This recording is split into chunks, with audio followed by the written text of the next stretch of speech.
أكبر. أنا إن شاء الله أنا كيسوما تزورنا برسنة وليس كنا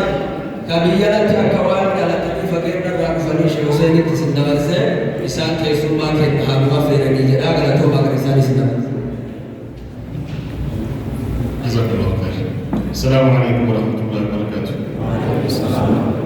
الحمد لله والصلاة والسلام على رسول الله صلى الله عليه وسلم.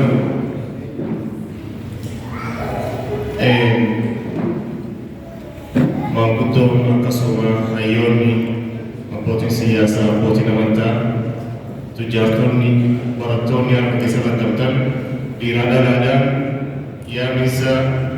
eebba kitaaba obboleessa keenyaa Mahammad Diigoo jirrii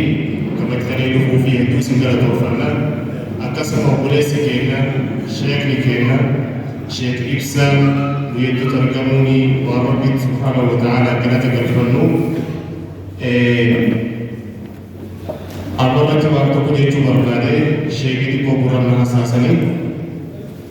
dalam sekian dubu dan abotani uya kitabati kalau ina kitabati atau sehingga itu jadi akan jadi cara sedikit sedikit ayat ada turba akan saat kita berangkum devi dalam si Syekha insyaallah usaha kawanna iroh Islam sirra salamata aji boda gara agar tedu basagantare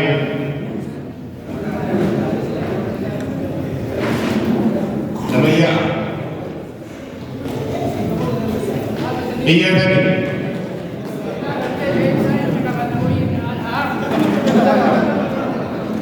Syekh Amola Masya Allah Syekh Ibsaan Hasan dure sagartee sindira dhaabbatee Syekh Ibsaan akkana hojjechuuf biyyaarraa inni dure isaa namni tuftuun beeka sooshaal miidiyaan ganda maraa ganda tokko godhee isatti sunni heessaa abbaa seenaa